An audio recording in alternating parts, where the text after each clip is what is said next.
Welcome to IngMat Academy.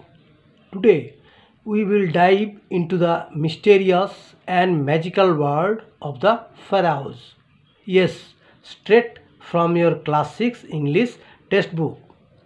Let's explore the land of the pharaohs, learn new words, discover Egypt's secrets and answer all textbook questions. Section 1 Summary in Simple Bengali.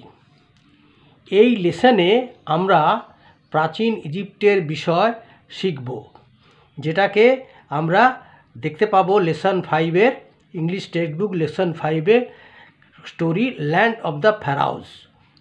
Pharaoh মানে ইজিপ্টের রাজা। Pharaoh কথাটির অর্থ হলো ইজিপ্টের রাজা। হাজার হাজার বছর আগে তারা শাসন করত এই দেশকে। এই দেশে ছিল বড় বড় পিরামিড, যেখানে তারা মৃত ফেরাওদের মমি করে রাখত। এই দেশের মধ্যে প্রবাহিত ছিল নীল নদ। ইজিপ্ট দেশকে বা প্রাচীন মিশর দেশকে নীল নদের দান বলা হতো। এইখানে আমরা আজকে কি করব, এখানে প্রথমে আমাদের কোশ্চেন অ্যান্সার আছে, সেগুলো সলভ করব। ফিল ইন দ্য ব্ল্যাঙ্কস এবং ম্যাচ দ্য ওয়ার্ডস, এগুলো সমস্তগুলো করব উইথ গ্রামার অ্যান্ড ভোকাবুলারি। ঠিক আছে, তাহলে চলো ভিডিওটি শুরু করা যাক।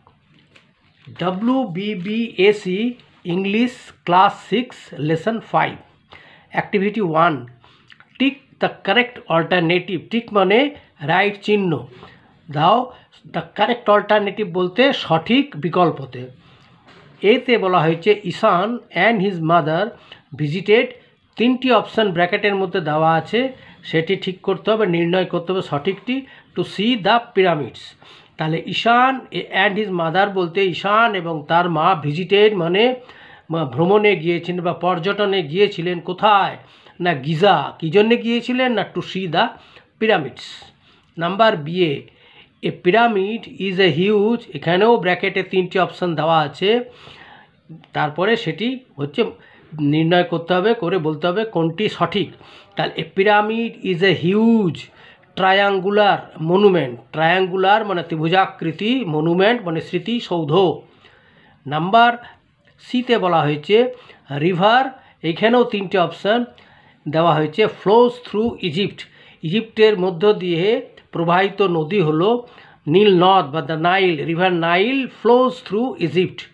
Number D the 10 emperor of Egypt was, তিনজন ফেরাওয়ের নাম দেওয়া আছে, খুফু, সেফরান আর তুতেন খামুন। এখানে সঠিক উত্তরটি হবে 10 এম্পারার ছিলেন তুতেন খামুন। আচ্ছা, এরপরে activity 2 complete the following sentences with information from the text.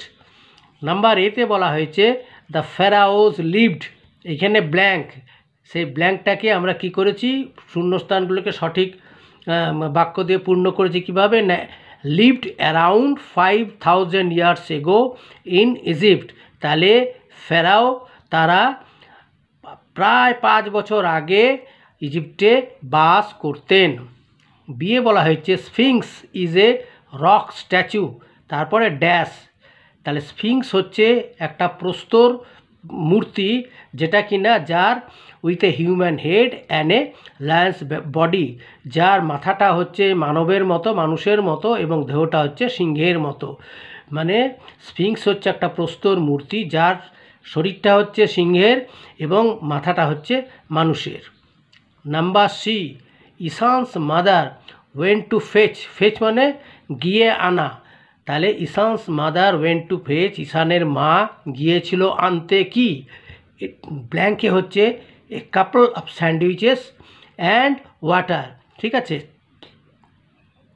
কাপল বলতে এক জোড়া স্যান্ডউইচ এবং জল আনতে কিষানের মা গিয়েছিলেন। আচ্ছা, তারপরেরটা হচ্ছে দেখো,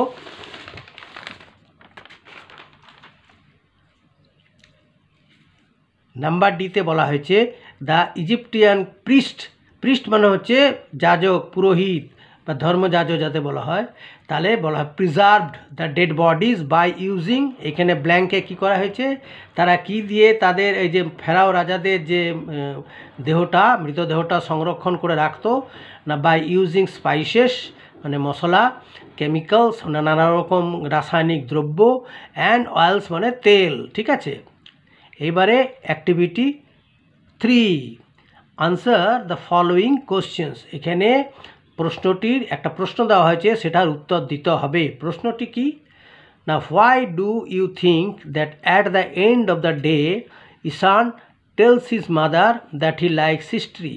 কেন তুমি মনে করো যে দিনের শেষে ঈশান তার মাকে বলে যে সে ইতিহাস ভালোবাসে? তা কেন সে বলে? আনসার করেছি দেখো, ঈশান ডিডন্ট লাইক হিস্ট্রি বিফোর। ঈশান কিন্তু আগে ইতিহাস পছন্দ করতো না। টু হিম তার কাছে it was full of dry facts and difficult to remember. তার কাছে ইতিহাস ছিল নিরস কতগুলো ঘটনা নিয়ে সমৃদ্ধ এবং মনে রাখার পক্ষেও বেশ কঠিন। But after meeting with the sphinx, কিন্তু স্ফিংসের সাথে সাক্ষাৎ হওয়ার পরে he learned a lot about Egypt and the pharaohs. সে শিখেছিল ইজিপ্ট এবং ফেরাও রাজাদের, মিশরের রাজা ফেরাওদের সম্বন্ধে অনেক কিছু শিখেছিল। So he began to like history now, তাই এখন সে ইতিহাস ভালোবাসতে শুরু করেছে।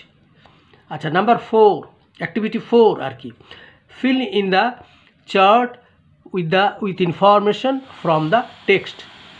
একটা চার্টে প্রথম 3টি কলামের মধ্যে প্রথমটি হলো হু, পরেরটি হলো হোয়াট, তারপরেরটি হলো হোয়েন। এখানে হু দেওয়া আছে, দ্য স্ফিংস, হোয়াট দেওয়া নেই, আর হোয়েনটা হবে না, এটা ক্রস। তাহলে দ্য স্ফিংস, হোয়াট মানে কি না আমরা জানি, the Sphinx is a rock statue with a human head and a Lions body. এটা এখানে জায়গা খুলে নেই, এখানে বলে দিচ্ছি, এটা কিন্তু হোয়েন নয়, এটার সাথেই। আচ্ছা, পরেরটা হলো স দ্য রিভার নাইল, হোয়াটটা দেওয়া আছে, দেখেছিল, কি দেখেছিল, নীল নদ। কে দেখেছিল? ঈশান। কখন দেখেছিল না, when the sphinx asked Ishaan to close his eyes first and then to open them again. যখন স্ফিংস ঈশানকে বলেছিল তোমার চোখ বন্ধ করো, তার কিছুক্ষণ পরে বলেছিল না নাও এখন চোখ খোলো, তাহলে তখন চোখ খোলার পরে সে দেখতে পেয়েছিল নীল নদকে।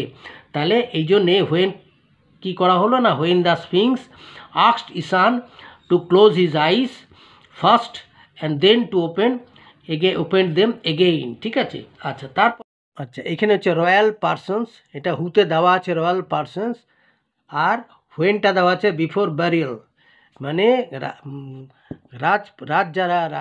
রাজা বা রাজকীয় পরিবার, রাজার পরিবারের লোকজন, তাদেরকে কি করা হতো না, had to go through mummification, মানে তাদের মরে যাওয়ার বা তাদের সমাধি দেওয়ার আগে তাদের দেহটিকে সংরক্ষিত করতে হতো। তাহলে হ্যাড টু একটাকেই বলা হয় mummification, had to go through mummification.